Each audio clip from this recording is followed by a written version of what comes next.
Dios les bendiga. Una vez más aquí con el estudio de Apocalipsis. Vamos a seguir con el estudio sobre la Iglesia. Por lo tanto, va a ser dentro del capítulo 2 la tercera parte, dentro de las cosas que son, que es decir, el tipo de la Iglesia. Y acabamos, Pérgamo, empezamos con Tiatira. Así que versículos que van del 18 al 29, el mensaje al ángel de la iglesia en Tiatira. Vamos a hacer un breve repaso sobre, una breve exposición, más que repaso, sobre lo que es, o lo que fue, mejor dicho, Tiatira. Tiatira, la antigua villa de Tiatira ya desapareció y en su lugar actualmente se levanta la ciudad de Akishar, que tiene como unos 50.000 habitantes. Está situada a 65 kilómetros al sureste de Pérgamo y está abierta a una muy fértil llanura. Decir que esa ciudad no tenía protección natural, es decir, estaba en una llanura y por eso sufrió el expolio y el ataque de sus opresores muchas veces, hasta que al final desapareció como tal. Seguimos. La ciudad fue fundada por Seleuco I Nicanor, uno de los 4 generales de Alejandro Magno, entre los cuales repartió su imperio antes de morir. Seleuco la pobló con soldados suyos y sus familias. Hay que decir de que muchas ciudades eran fundadas de esa manera, o sea, eran soldados que las fundaban, generales que las fundaban y las poblaban con su misma gente, en fin, se levantaban así las ciudades. En muchas maneras era de ese modo. Seguimos. Cayó en poder de Roma en el año 190 a.C. La ciudad era célebre por su comercio, sus hilaturas de lana y su tintorería. De Tiatira era Lidia, la vendedora de púrpura de Hechos 16, 14, 15, que se convirtió al Señor por mano de Pablo. Leemos esto: una mujer llamada Lidia, vendedora de púrpura de la ciudad de Tiatira, que adoraba a Dios, estaba oyendo y el Señor abrió el corazón de ella para que estuviese atenta a lo que Pablo decía, y también vemos que fue bautizada en ese río que iba por esa ciudad. O sea, interesante, ¿no? Tiatira sale en la Biblia, no solamente en el libro de Apocalipsis, sino también en el libro de Hechos. Seguimos. No obstante, según Plinio, los habitantes de Tiatira en general tenían fama de ser gente poco honorable. Había allí un templo erigido a Apolo, otro a Artemisa, la diana latina. Había mucho acercamiento por parte de la gente a las mujeres sibilas, eran las brujas de entonces, para que les diera la buena fortuna, etcétera. Por lo tanto, en esa ciudad había gran auge de pecado, brujería, ocultismo, etcétera. Además, todo estaba muy entremezclado, todo se centraba en cultos y banquetes idolátricos. El que participaba y comía en esos festivales tomaba alimento como un regalo del dios correspondiente al gremio u oficio al que pertenecía.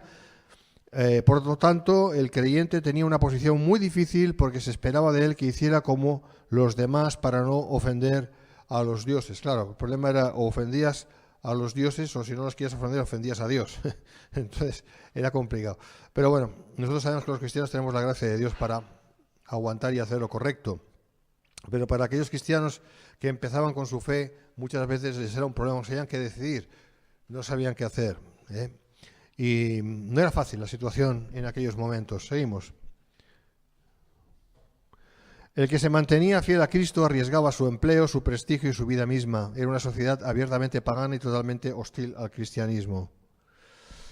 Bueno, empezamos. Dice, versículo 18, escribe al ángel de la iglesia en Tiatira, el Hijo de Dios, el que tiene ojos como llama de fuego y pies semejantes al bronce bruñido, dice esto. Bueno, vamos a ver lo que dice, pero antes de eso, hacer un comentario. Como es costumbre, la orden de Jesús a Juan es que dirija su carta esta vez al responsable de la iglesia. Cita en Tiatira, se presenta a Jesús manifestado en su condición divina, Hijo de Dios. Cada vez el Señor se manifiesta a según qué iglesia de una manera diferente. Y eso es importante porque no es una simple salutación, lo cual es sencillo, sino que nosotros saludamos siempre de la misma manera, ¿no? Hola, ¿qué tal? O Dios os bendiga, poco más. Pero cuando el Señor dice algo, lo que dice es importante y hay que tenerlo en cuenta. Y hay que analizarlo de una manera detallada. El Señor declara lo que Juan ve en el capítulo 1:14. Sus ojos son como llama de fuego, es lo que ha dicho.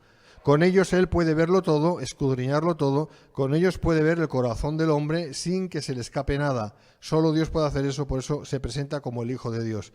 El Hijo de Dios Se presenta como el Hijo de Dios y por tanto lo puede ver todo, puede escudriñarlo todo. ¿Por qué lo dice? Pues porque a pesar de que Tiatira era una ciudad donde había mucho pecado, donde era terrible y donde había un poco de todo, estaba todo un poco entremezclado, el Señor sabía distinguir perfectamente los que eran verdaderos cristianos de los que no eran verdaderos cristianos.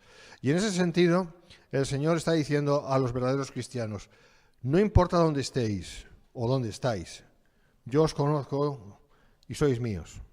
Y eso es un mensaje de tranquilidad y de sosiego, ¿no? Por parte de Dios, que a pesar de que estamos en una situación complicada, el Señor sabe discernir y sabe separar una cosa de la otra, y a nosotros, pues, a los verdaderos cristianos, pues nos tiene ahí en su mano, ¿no? Protegiéndonos, y nosotros nos tenemos que saber también protegidos por Él. Ahora, dice los pies semejantes al bronce bruñido. Bueno, ya declaramos esto, ¿no? Por Juan, cuando vio al Señor glorificado en el capítulo 1, versículo 15, expresa el poder suyo para hollar a sus enemigos. Felizmente el Señor nos ha dado su misma potestad y orden para hacer lo mismo en su nombre. ¿Por qué lo dice? ¿Por qué se presenta así? Pues por lo que estamos diciendo, porque Tiatira no era una ciudad fácil. Tiatira era una ciudad inmersa en el pecado, en la brujería, en el ocultismo, y para un cristiano en esa situación pues no era nada fácil, ¿verdad? Pero no imposible, porque el Señor nuestra pelea la hace Él, ¿verdad? Y pisa al enemigo con sus pies como bronce bruñido. Versículo 19, yo conozco tus obras, y amor, y fe, y servicio, y tu paciencia, y que tus obras postreras son más que las primeras. Bueno, siempre el Señor comenta lo positivo con el fin de edificar. Él conocía las obras de los responsables de la iglesia de la ciudad, que estaban basadas en amor y fe, así como en paciencia y servicio. Yo conozco tus obras. Cuando la palabra dice yo conozco, cuando el Señor dice yo conozco, significa que lo sabe todo perfectamente, no solamente acerca de ellos, sino en toda su rotundidad. Y ahí podemos estar tranquilos de que el Señor conoce no solamente lo que hacemos, sino las intenciones de nuestro corazón. Muchas veces nosotros ni siquiera sabemos eso. Muchas veces nosotros no sabemos realmente lo que estamos haciendo. Y tampoco sabemos por qué lo estamos haciendo. No quiero decir que de eso de una manera absoluta, porque no sería verdad. Pero en cierta proporción sí es así. No sabemos muy bien lo que estamos haciendo, o sabemos hasta dónde sabemos, porque muchas veces no entendemos todas las cosas. Y muchas veces tampoco entendemos 100% el motivo por qué hacemos las cosas. Pero tenemos la tranquilidad de saber que Dios sí. Dios sabe absolutamente lo que hacemos y por qué lo hacemos. Y lo contrario también. Lo que no hacemos y por qué no lo hacemos. Así que podemos descansar en el Señor y que el Señor nos abra los ojos, también es cierto. Así que también le reconoce que sus obras han aumentado. La palabra griega es ergos o ergón, depende, y significa obras que uno hace. Y eso me recuerda, ¿no?, las obras que Dios preparó de antemano para que andemos en ellas, ¿verdad? Entonces aquí hay que entender que el Señor no solo se refiere a las obras en sí, sino a la motivación y actitud al hacerlas, señalando que éstas han mejorado. Y esto es importante, porque la Biblia lo dice, aquí lo dice, ¿eh? No solamente se trata de hacer cosas, se trata de entender por qué, ser conscientes de por qué las estamos haciendo. Porque podemos hacer la misma cosa, y puede ser una buena cosa, pero una va a valer y el otro que haga la misma cosa no va a valer. ¿Por qué? Pues porque uno estará haciendo la cosa por servicio, por amor, el otro lo estará haciendo por obligación, y ya está. Entonces, si hacemos las cosas solamente porque se espera de nosotros que hagamos esto o aquello, y si no vamos a ser mal vistos, ¿la motivación es buena? No es mala. Esa motivación es una motivación basada en el temor, y el temor no es bueno, ¿eh? Así que las cosas hay que hacerlas con la motivación correcta. Ahora, que también es verdad lo siguiente, que muchos dicen, bueno, con que mi motivación no va a ser correcta, mejor no hago nada. Hombre, eso es muy fácil, claro. Entonces, ¿qué quiere decir? Muchos piensan que así de esa manera van a ser justificados, ¿no? De alguna manera se justifican a sí mismos. Es un engaño, es una torpeza. Pero claro, decir, mejor no lo hago, porque si lo hago lo voy a hacer con mala actitud, pues mejor no lo hago y ya está. No, hazlo y cambia tu actitud, ¿verdad? Mucho mejor así. Hombre, yo no digo que siempre se consiga, pero eso es un poquito la alternativa que tenemos. Yo creo que la orden del Señor también. Y la gracia de Dios la tenemos para hacer las cosas correctamente. ¿Amén? Eso es importante. Así que hacer las cosas cuando sabemos que las tenemos que hacer y mejorar las actitudes. Porque la actitud es primordial a la hora de hacer. Dice, el servicio al que el Señor alude es algo más que trabajo, porque como dice José Grau, que ya partió este hombre, dice, servir representa algo más que el simple hacer, requiere de comprensión, ternura, disponibilidad, atención, etcétera, y no simple actividad.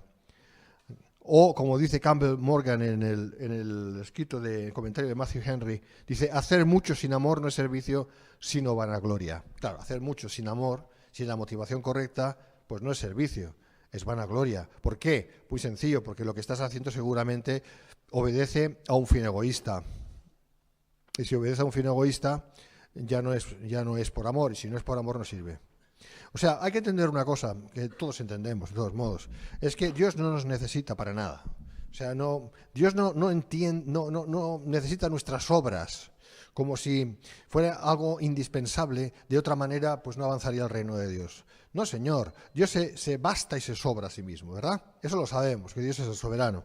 Ahora, Dios quiere que hagamos obras, lógicamente. Son las obras que Dios preparó de antemano para que andemos en ellas, Efesios 2:10. Pero ¿para qué es así? ¿Por qué Dios, digamos que se hace necesitado de nuestras obras o se hace necesitar de nuestras obras? Pues es para nuestro bien.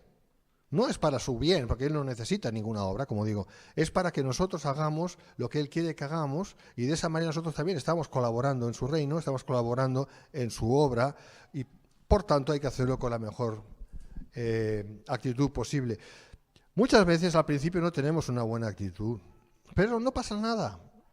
En el momento en que decidimos hacerlo, le pedimos a Dios, Señor, cámbiame el corazón, ayúdame a hacerlo con buena actitud.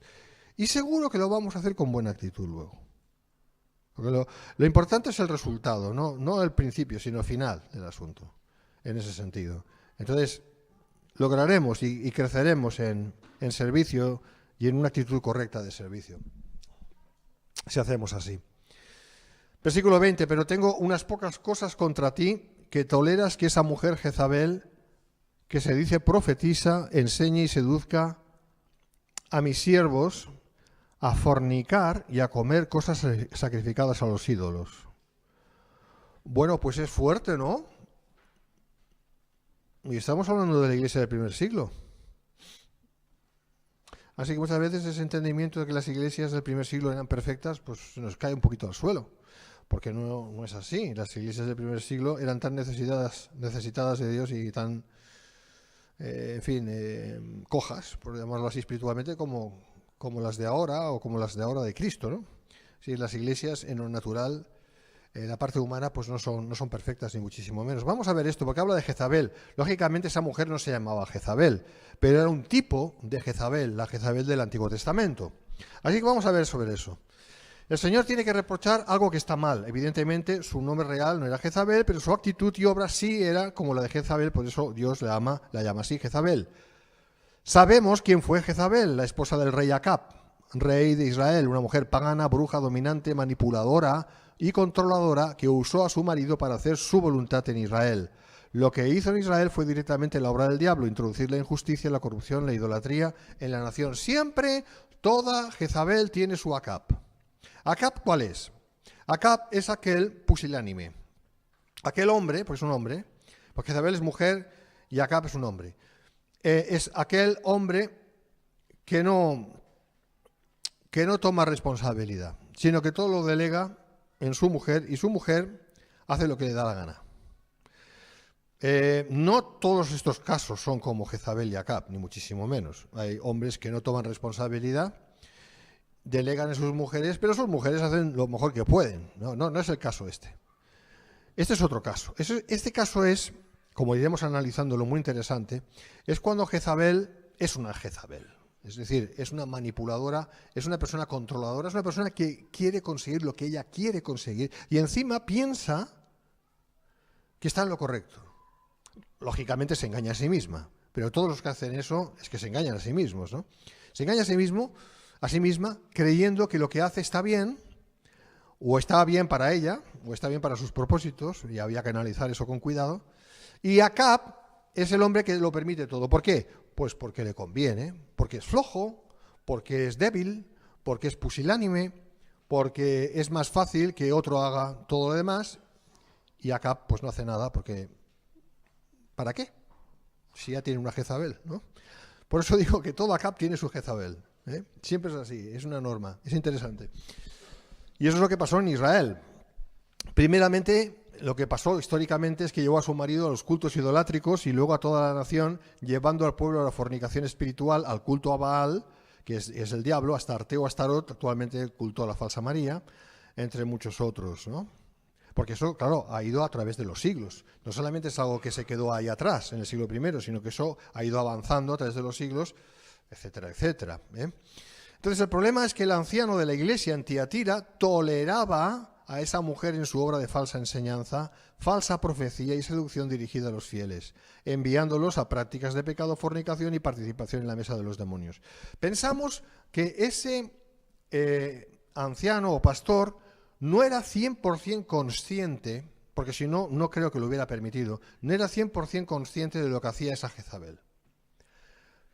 Pero de alguna manera, o bien estaba muy embelesado en muchas cosas, o bien estaba demasiado metido en otras, o vaya usted a saber por qué, pero estaba permitiendo que Jezabel fuera Jezabel cuando no tenía que estar Jezabel en esa iglesia. Entonces,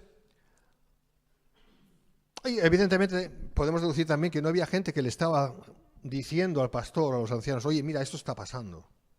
Es como que ahí había una laguna, ¿no? Y no es tanto, como digo, que se estuviera permitiendo eso. Por eso el Señor lo dice de la manera como lo dice. No lo dice de una manera fuerte, acusatoria, contra el pastor, sino que lo dice acerca de Jezabel, ¿no? Pero, fuere como fuere, eso estaba ocurriendo. Y ahí tenemos una certeza y una seguridad. Y es la siguiente.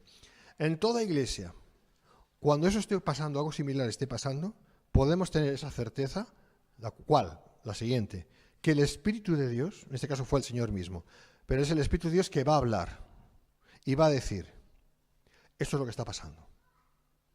Porque Jezabel, el problema del asunto de Jezabel, es que Jezabel se mueve mucho bajo mano. Todo lo que puede hacer bajo mano lo hace.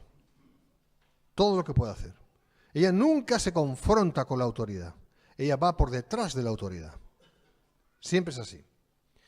Entonces, muchas veces la autoridad no se da cuenta, por la razón que sea. Entonces ella aprovecha esa ignorancia para seguir haciendo su propósito. Parece evidente que esa mujer enseñaba lo que más adelante en el tiempo sería el gnosticismo. Bueno, ya hemos hablado de eso, pero lo podemos repasar. El cuerpo es el que peca, pero el espíritu no, y con que el cuerpo se quedará en la tierra, el espíritu se separará de él y subirá y no hay problema. Es una enseñanza absolutamente diabólica, como todos podemos entender, ¿verdad? Es hacer una separación, una dicotomía entre cuerpo y espíritu. El espíritu es puro, por lo tanto no peca. Ahora el cuerpo, cuando se va a morir, de todos modos, pues puede pecar, porque ¿qué más da? O sea, que se peca con el cuerpo, pero no con el espíritu. Abominación. Yo me acuerdo de un cura católico que hablaba, era un misionero en África, y decía que las mujeres que se prostituían allí, las que él conocía, dice, estas mujeres realmente no están pecando, dice, porque ellas, vale, pecarán con el cuerpo, pero no con el alma, decía, porque ellas eso no lo quieren hacer, no tienen más remedio si quieren vivir, si quieren criar a sus hijos o si quieren alimentarse. Si quieren, tienen que prostituirse, que no hay otra manera. Por lo tanto, no están pecando. ¿Se dan cuenta? Eso es gnosticismo. Y eso es una manera de pensar que muchos falsos cristianos tienen. Falsos creyentes, quiero decir. O algo similar. Perdón, pero no se puede justificar eso de ninguna de las maneras. Claro que se peca, ¿eh? Y cuando se peca, se peca. Y no se peca solamente con el cuerpo y con el alma, no. Se peca con todo. Por lo tanto, no es algo que se pueda hacer. Pero eso es lo que enseñaba Jezabel. Esa mujer, como Jezabel, obraba con presunta autoridad. Eso es muy importante, porque este punto es importante. Jezabel siempre se presenta con autoridad, pero no una autoridad impuesta fuerte, sino sutil, muy sutil, de manera que no parece. Pero sabe cómo seducir, buscar el seducir a los demás. Y siempre sabe a quién acudir, sabe a quién tiene que ir. Porque sabe que hay creyentes con los que no va a poder. No la van a dejar. Va a los más débiles o va a aquellos que sabe que puede de alguna manera manipular. Es como una serpiente que va buscando el lugar más fácil para pasar. Así es Jezabel. Entonces, tenía influencia en muchos y todo era tolerado por el representante de la autoridad espiritual de la congregación, el cual evidentemente no se daba perfecta cuenta de lo que estaba ocurriendo, si no nunca hubiera alabado el Señor lo relatado en el versículo 19. Nunca le hubiera dicho, tus obras son buenas, ¿verdad? Le hubiera dicho de antemano, ¿tú qué haces permitiendo algo así? O sea que, como digo, este es el problema de Jezabel, el asunto de Jezabel y el asunto Acab, ¿no? En este caso, ¿no? Y es que Jezabel, mientras no puede ser detectada, completamente detectada, eso es porque el que tiene la autoridad no se da cuenta y está en cierta ceguera. No se da cuenta. Tiene un velo. Tiene un velo. Ahí es donde se aprovecha Jezabel, del velo que tiene la autoridad. Porque una vez el que tiene la autoridad se da cuenta, se acabó Jezabel. Jezabel se acabó. Y porque Jezabel no puede confrontar la autoridad. No puede hacerlo, porque actúa con falsa autoridad.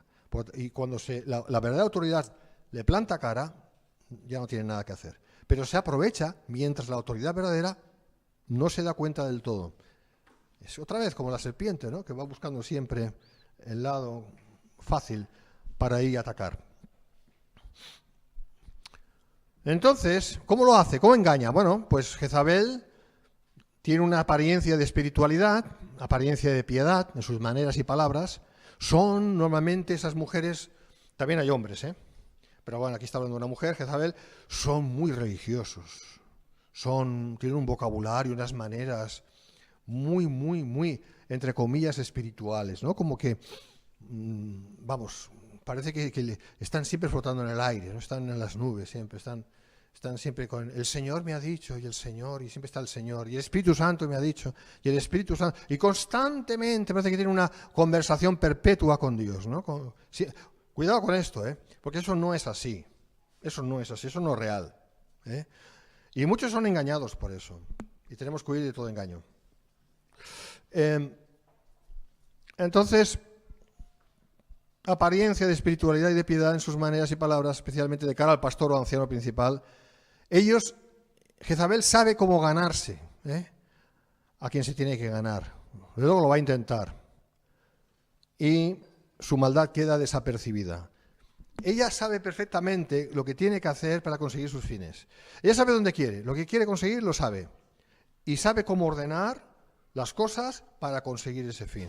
Esa es Jezabel. También esta mujer evidentemente se ve que tenía más preparación que los demás, gentes de sencilla condición, y pretendía interesarse por los problemas de ellos. Eso es muy típico. Son personas que saben bastante de la Biblia. Y además parece que usan la Biblia de una manera correcta, pero no es así, en el sentido de que siempre buscan el interesarse cómo están los demás. ¿Cómo estás? ¿Cómo te va? Ay, pero tú puedes. Pero hay un campeón dentro de ti, ¿sabes eso, no? Dios está contigo. No, pero escúchame, es que no pasa nada. Deja que ore por ti, voy a orar por ti. Voy a imponerte manos, voy a orar por ti. Tengo una palabra de Dios para ti. Constantemente. Entonces, como que pastorean, ¿no? Como que pastorean a los demás.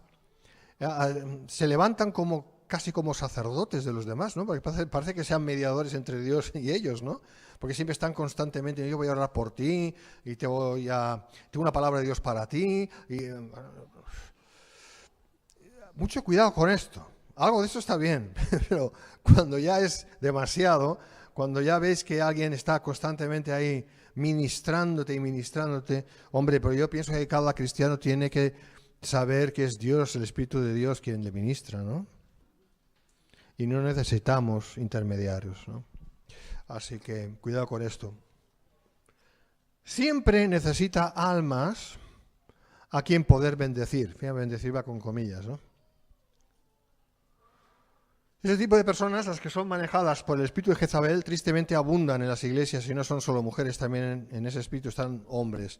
Tienen don para ocuparse de las personas, pero usan ese don para satisfacerse a sí mismos, llegando a controlar, manipulando a los que caen en sus redes. Para ellos el gran adversario es el verdadero profeta de Dios, caso de la primera Jezabel y su enemigo, Elías, profeta de Dios. En realidad su adversario es aquel que representa la autoridad de Dios, el delegado por Dios para dirigir una congregación o iglesia local, el pastor y los ancianos. Si no pueden enfrentarse directamente, intentarán hacerlo sutilmente, tal y como lo hacía Jezabel de Tiatira, que es de lo que estamos hablando, ¿verdad? Bien, entonces aquí tenemos un caso muy claro. Es un caso que no solamente se produjo en aquel momento en la iglesia de Tiatira, sino que se ha ido produciendo a lo largo de la historia del cristianismo. Y actualmente también, y en todas partes. Y hay una cosa muy importante que me gustaría decir, que creo que más o menos la he dicho, pero me gustaría recalcar. Hermanos, no busquemos el siempre ser ministrados, no busquemos que haya alguien que siempre nos dé palabra o que ore por nosotros. Busquemos a Dios. Porque si somos hijos de Dios es porque tenemos un Padre, ¿no?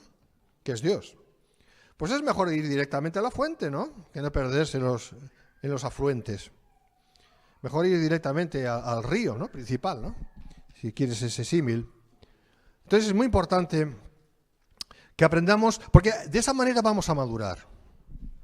Maduraremos cuando sepamos recibir de Dios y no tanto estar pendientes de la ayuda de terceros.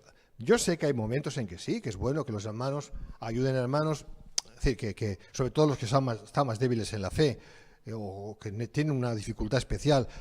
Eso no lo pongo en duda ni lo estoy rebatiendo. Eso no es el caso. Pero estoy hablando en términos generales. En términos generales es mucho mejor que los cristianos tengamos fe. Y fe significa dependencia directa de Dios, no a través de terceros. Porque también puede darse el caso, y de hecho se da, de que no todo el mundo es como Jezabel, pero que hay Jezabeles torpes, torpes. Son estas personas que pretenden ayudar, que incluso son bien intencionadas en ayudar, en aconsejar, en profetizar, pero lo hacen mal.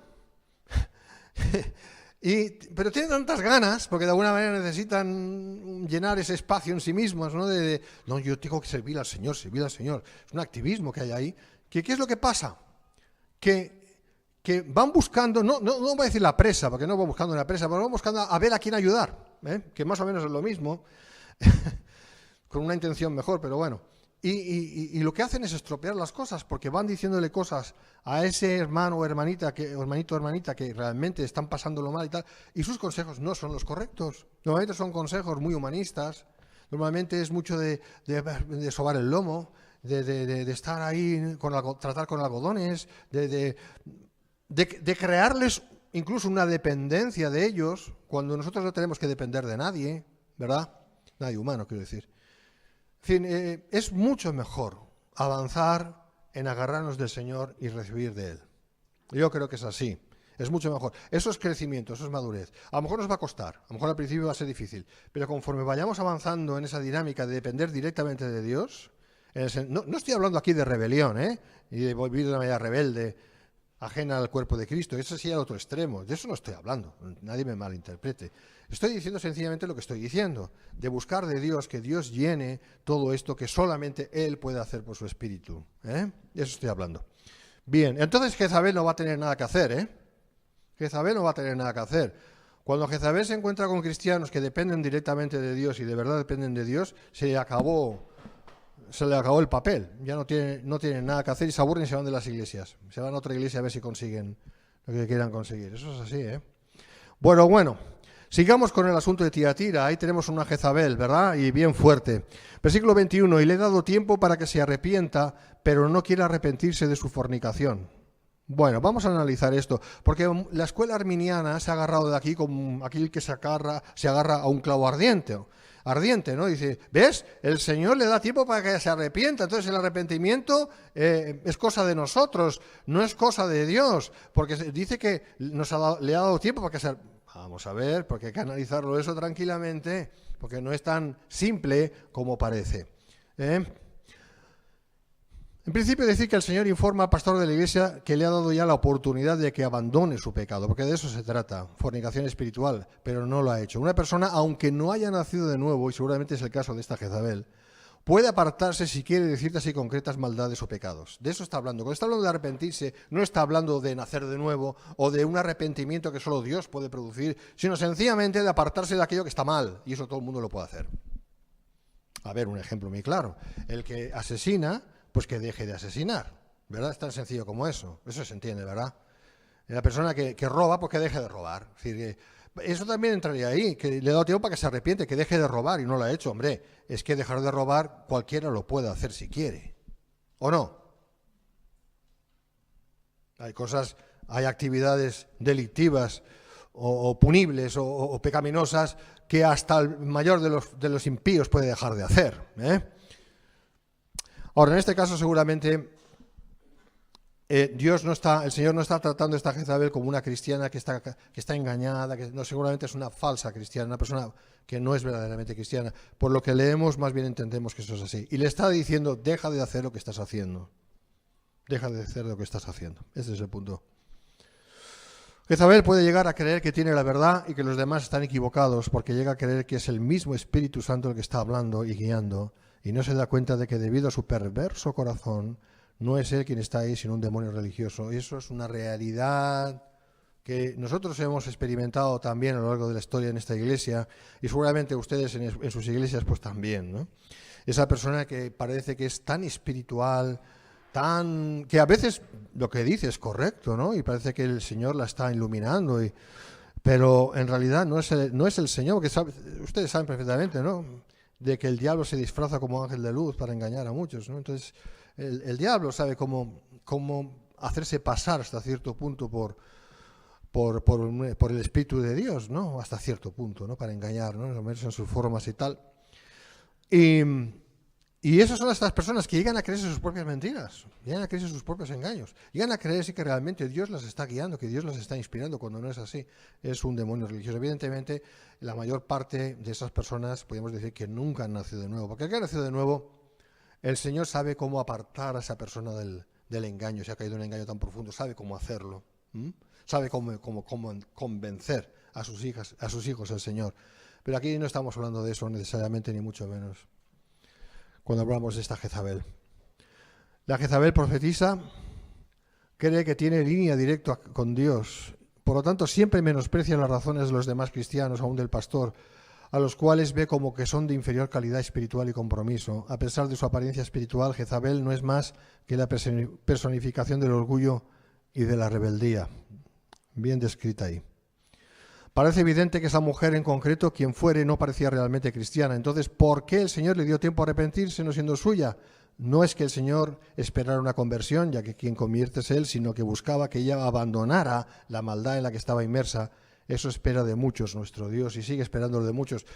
Y esto mismo va con todos esos, por decir, todos esos políticos que están haciendo maldades, ¿verdad? Y Dios les dice, porque Dios habla a todo el mundo. Y de alguna manera les está mostrando, dejad vuestras maldades. No está hablando a personas cristianas, sino a personas que tienen importancia de cara a la sociedad, que tienen influencia de cara a la sociedad, ¿verdad?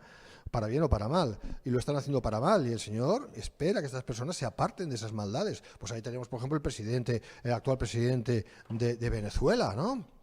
Pues, un ejemplo bien claro, porque está más claro que el agua. Pues seguramente es la intención del Señor decirle, mira, chico, deja ya de hacer esto, apártate, salte de ahí, y que pueda haber elecciones libres, que el país se pueda renovar, que deje de morir gente en las calles, porque eso está en el corazón de Dios, y eso es amor, ¿verdad? Y eso está en el corazón de Dios. Y Dios le está dando un tiempo para que se arrepienta. Eso es lo que quiere decir, que se aparte ese hombre del mal. Es un ejemplo, hay muchos más, bueno, hay infinitos de ejemplos. Pues este es el tema. O sea, es algo que este hombre puede hacer. Si quisiera, lo podría hacer. Sencillamente tiene que bajarse de su púlpito y volverse a su autobús. Es tan sencillo como eso. Pero no lo hace, ¿por qué? Bueno, no lo sé, pero eso es lo que se esperaría de él, ¿no? Podemos poner el ejemplo del típico maleante por ahí y el Señor espera que deje de cometer esas maldades, porque claro, va a haber un juicio según las obras para todas las personas impías, y unos recibirán mayor condenación que otros. Y estoy hablando aquí del juicio del trono blanco, Apocalipsis capítulo 20, ¿verdad? Y no es la voluntad, no es el deseo de Dios, no es el deseo, además la voluntad es el deseo, no es el deseo de Dios, que las personas sufran un castigo grande cuando pueden recibir un castigo no tan grande, ¿eh? Porque Dios es amor, ¿eh? Así que hay mucho que los hombres pueden hacer si quisieran. ¿Qué decir de los cristianos? Claro.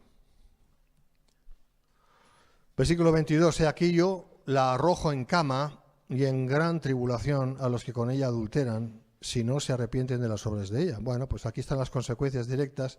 Llega un momento en que los plazos se cumplen y el Señor actúa con castigo. Jezabel siempre será la postre castigada, porque es incompatible con el Espíritu Santo y su obra en la Iglesia. Y no solo ella, sino los que acaban bajo sus garras y después de un plazo extra no se arrepienten, es decir, sus hijos. Dice, y a sus hijos heriré de muerte, y todas las iglesias sabrán que yo soy el que escudriña la mente y el corazón, y os daré a cada uno según vuestras obras. Duro castigo para el que no se arrepiente, mataré con muerte, es la traducción literal, dice el original hebraísmo, con el que suele designarse una muerte terrible, pestilencial, como la de Ezequiel 33:27, sus hijos son los que son como ella. Claro, el problema es que cuando hablamos de los impíos que están, pues como mencionaba el presidente actual de Venezuela, que es un impío y él se declara impío también, o sea que no hay, por ahí es una cosa bien clara, pero imaginémonos que esta misma persona, además de eso, pretendiera ser pastor de una iglesia o que estuviera llevando un ministerio dentro de una iglesia. Imagínense ustedes, ¿no? Pues lógicamente tendría una responsabilidad mucho mayor delante de Dios, ¿verdad? Porque cuanto más nos acercamos a lo que pretendidamente es el servicio a Dios, mayor responsabilidad estamos asumiendo. Sea que ese servicio sea el correcto, sea que independientemente de las motivaciones, de los hechos, etcétera, pero si lo que se hace, lo que se dice es estoy sirviendo a Dios, eso tiene una responsabilidad enorme, más que decir no, estoy sirviendo a la gente o estoy haciendo esto, haciendo lo otro. Pero si decimos que estamos sirviendo a Dios, eso tiene una gran responsabilidad y por lo tanto unas consecuencias mucho mayores. De eso estamos hablando. Por eso Jezabel iba a ser castigada como fue castigada, sin lugar a dudas. Se trata de un castigo admonitorio, es decir, para amonestar con él, no a Jezabel, sino a todas las iglesias, las cuales entenderán que Dios sigue escudriñando la mente y el corazón para dar a cada uno lo que es justo. Dios quiere que todas las iglesias se desprendan de todo espíritu de Jezabel, de ahí la amonestación. El castigo no es tanto por Jezabel, porque Jezabel va a llevar su castigo, seguro. Es admonición, es decir, es aviso de cara a las iglesias, en principio de cara a Tiatira misma, era un aviso para que hicieran algo al respecto. Porque hay que hacer algo al respecto cuando eso se produce y cuando tú ya eres conocedor de lo que está pasando. Que si no haces nada al respecto, entonces sí que es terrible. Entonces hay que hacer algo al respecto.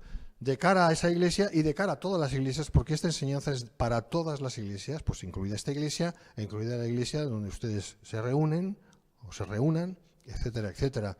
Es responsabilidad de la iglesia el limpiar la iglesia. Es así.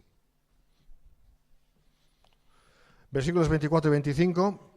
Pero a vosotros y a los demás que están en Tiatira, a cuantos no tienen esa doctrina y no han conocido lo que ellos llaman las profundidades de Satanás, yo os digo, no os impondré otra carga, pero lo que tenéis, retenedlo hasta que yo venga. Bueno, el Señor no iba a enviar ese juicio a los fieles de la iglesia, sino solo a aquellos que tenían la doctrina de esa mujer tipo de Jezabel, aquellos que se jactaban de conocer las profundidades de Satanás. Esas profundidades de Satanás, vamos a ver, o profundos secretos de Satanás, que es quizás lo más literal del griego, según los mismos seguidores de Jezabel lo llamaban, debería tratarse de misterios reservados a los iniciados en el ocultismo de la gnosis de Jezabel, es lo que luego fue el gnosticismo, ¿verdad? Y de lo que se sentían muy ufanos. Es que, claro, el problema es ese, ¿no? Que cuando unos creen que tienen más conocimiento que los demás y están convencidos de que ese conocimiento incluso es verdadero, la tendencia es a creerse, a enorgullecerse, a creerse superiores. Es que ese es el problema que dice, ¿no? Que el conocimiento envanece, el amor edifica. Ahora, no estoy diciendo que no tenemos que tener conocimiento. El problema es qué hacemos con el conocimiento, cómo usamos el conocimiento. ¿Lo usamos para servir mejor a Dios y a los demás? ¿O lo usamos para nuestra propia vanagloria? Ahí está el asunto. porque el conocimiento es un arma de doble filo. Entonces depende cómo se use, puede ser de bendición o todo lo contrario, ¿no? Ellos evidentemente lo usaron en el sentido de todo lo contrario. Y aún así, fijaros de que el conocimiento que decía que tenían era un conocimiento, las profundidades de Satanás, era un conocimiento absolutamente perverso. Eran mentiras, eran mentiras del diablo, ¿no? Como el Señor mismo lo dijo. Así que esos falsos hermanos pensaban que podían estar por encima del bien y del mal, que eran algo así como inmunes a todo, ya que se creían perfectos y por tanto todo les era lícito, podían participar de las obras de las tinieblas sin recibir ningún daño. Eso creían. Fue el inicio del gnosticismo. Cuando uno cree y argumenta de la siguiente manera: yo con que estoy en Cristo soy libre, por lo tanto todo me es lícito, todo me es puro. Cuidado, eso es verdad, pero depende cuál sea la motivación del corazón al decir eso. Porque si con eso lo que estás diciendo es que tienes licencia de parte de Dios para hacer lo que te dé la gana y contradecir la ley de Dios, como hacían ellos, entonces te has equivocado totalmente. No has entendido nada de lo que significa la libertad en Cristo Jesús. No lo has entendido. Estás en camino de perversión. Porque el verdadero cristiano, claro que es libre en Cristo, pero no va a usar la libertad para el libertinaje. No va a usar la libertad para pecar. Porque sabe que no puede hacer eso, ni debe hacer eso, ni tampoco le nace el hacer eso. Desde luego que no le nace el hacer eso. Si le nace, tiene algún problema ahí. Porque la Biblia dice otra cosa, dice: no participéis en las obras infructuosas de las tinieblas, sino más bien reprendedlas, porque vergonzoso es aún hablar de lo que ellos hacen en secreto. Efesios 5, 11, 12. Y este versículo podríamos hablar de tantas y tantas cosas que justamente hoy en día tantos llamados cristianos están permitiendo en sus vidas, creyéndose que quizás pues no hay tanto problema en ello, en esto, en lo otro, cuando en realidad son actitudes propias de las tinieblas y lo que tendrían que hacer es apartarse del mal. Y no estoy hablando aquí de legalismo, no estoy hablando aquí de no toques, no gustes, no manejes. Estoy hablando aquí de lo que cada verdadero cristiano tiene que saber en cuanto a lo que sea lo correcto delante de Dios o lo que no sea lo correcto delante de Dios. Y eso lo sabe el verdadero cristiano en el fuero interno, en su corazón. Lo sabe porque la ley de Cristo está escrita en nuestros corazones. Entonces no es que tanto como que tiene que seguir una especie de decálogo escrito, porque digamos que ese decálogo de Dios ya está escrito en su corazón. No tiene que seguirlo aquí en la mente, lo tiene en su corazón. Y sabe lo que puede y lo que no puede hacer, lo que tiene que hacer, lo que no tiene que hacer, etcétera, etcétera. Pero cuando uno no tiene eso, sino que sencillamente se abandona y cree que ya tiene licencia y carta blanca para hacer lo que quiera, es que no ha entendido realmente lo que es el cristianismo. Y ese es el gran problema de muchos, de entonces y de ahora. La palabra es bien clara: no participéis en las obras infructuosas de las tinieblas. Dice: no os impondré otra carga, pero lo que tenéis, retenedlo hasta que yo venga. El Señor tiene por fieles a todos los demás y les insta a no perder nada de lo que han ganado para el Señor hasta su venida. Esto es importante, porque pensamos que la vida cristiana es, pues ir pasando, ¿no? Y hay un día que dejaremos esta vida, nos iremos con el Señor y ya está, ¿no? Pero hay algo más que esto. Fíjate que dice: no os impondré otra carga, pero lo que tenéis, retenedlo. O sea, hay que retener lo que es de Dios en nuestras vidas. Porque si no lo retenemos, si no lo cuidamos, por eso dice el Señor, dice Pablo, que nos ocupemos de nuestra salvación con temor y temblor. Eso es lo que significa ocuparse.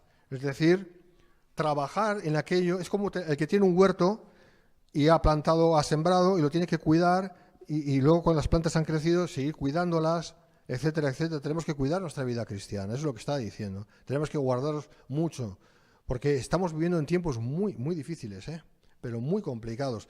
Y el problema es que en los medios de comunicación constantemente nos están diciendo que lo malo es bueno y que lo bueno es malo. Y eso, si no tienes tú una seguridad en el Señor, al final te va minando.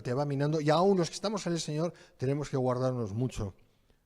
Porque a lo que es malo le dan un tinte de bueno. le dan un tinte de compasión, de ternura, de presunto amor, en fin, tantas cosas ahí, y tú las vas viendo y dices, pues mira, pues lo importante es amar, ¿no?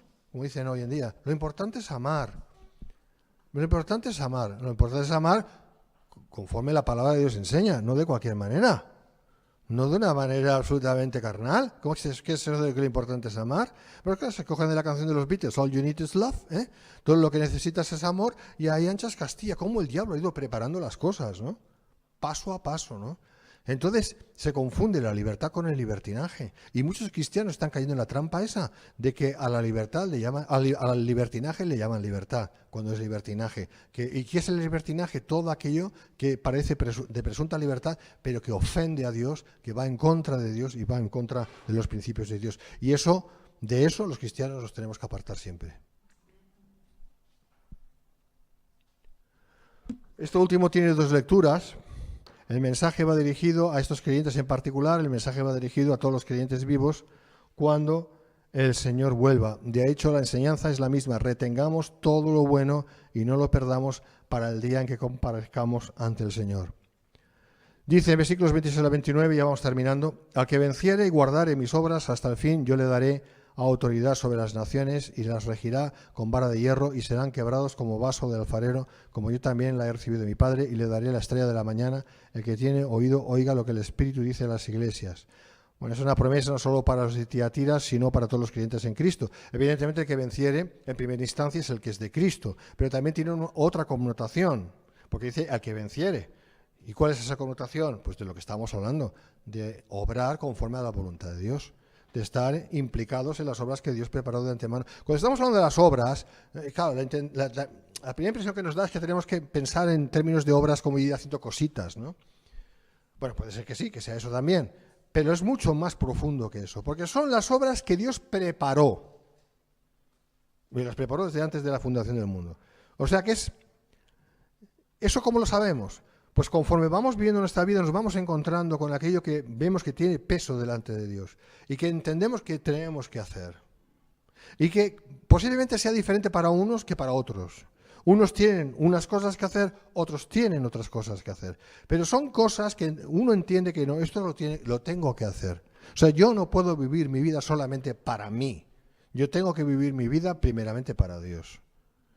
Pero no caer en lo típico místico, ¿no? Porque al final lo que es para Dios parece que no es para nadie. Lo que es para Dios, vaya usted a saber lo que es. No, es, Señor, ¿qué quieres que tú haga, no? Que yo haga. Señor, ¿qué quieres que yo haga? Ese tiene que ser un poquito nuestra manera de presentarnos delante del Señor. ¿Cuáles son estas obras, Señor? Ábreme, que yo pueda entender, yo soy torpe, Señor, soy torpe. ¿Cómo puedo entender lo que realmente tú has preparado para mí para que yo haga? Y el Señor nos irá abriendo los ojos, porque esas son las obras que Dios preparó para que andemos en ellas. De eso está hablando. Y vencer significa eso. En ese sentido también, no solamente es el tema de salvación. La salvación no es ninguna obra, ni por ninguna obra. Es a partir de que somos salvos, cómo tenemos que andar, siendo justificados, cómo tenemos que andar en esta vida. Y eso también implica la cuestión de vencer. Ir venciendo todo aquello que tenemos que vencer en el nombre del Señor, porque estamos haciendo lo correcto delante del Señor. ¿Vale? Ese es el sentido también. Porque si no, no tendría sentido lo que está diciendo aquí, si solamente es en términos de salvación, ya que la salvación es una obra solamente de Cristo.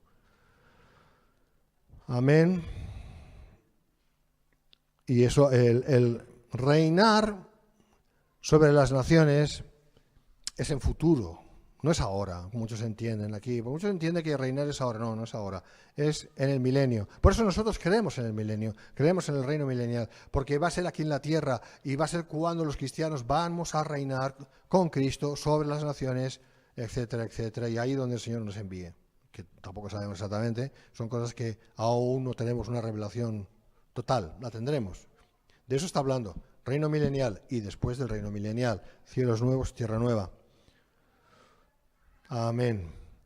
Versículo 28, y le daré la estrella de la mañana, esa estrella de la mañana que en su interpretación natural es el sol, el cual hace brotar el nuevo día, representa a aquel que es la luz, Cristo. Aquí el Señor está diciendo que al que venciere le hará partícipe de su gloria, es lo que significa. Y versículo 29, el que tiene oído, oiga lo que el Espíritu dice a las iglesias. De nuevo, este mensaje es para todos los que oyen la voz del Espíritu Santo. ¿Quiénes son los que oyen la voz del Espíritu Santo? Aquellos que son hijos de Dios. Porque si no eres hijo de Dios, no puedes oír la voz del Espíritu Santo. Y eso siempre en el contexto de las cosas que son, es decir, en el tiempo de la Iglesia. Es para nuestro tiempo. No solamente fue para el siglo I, es para nuestro tiempo también. Amén. Dios les bendiga.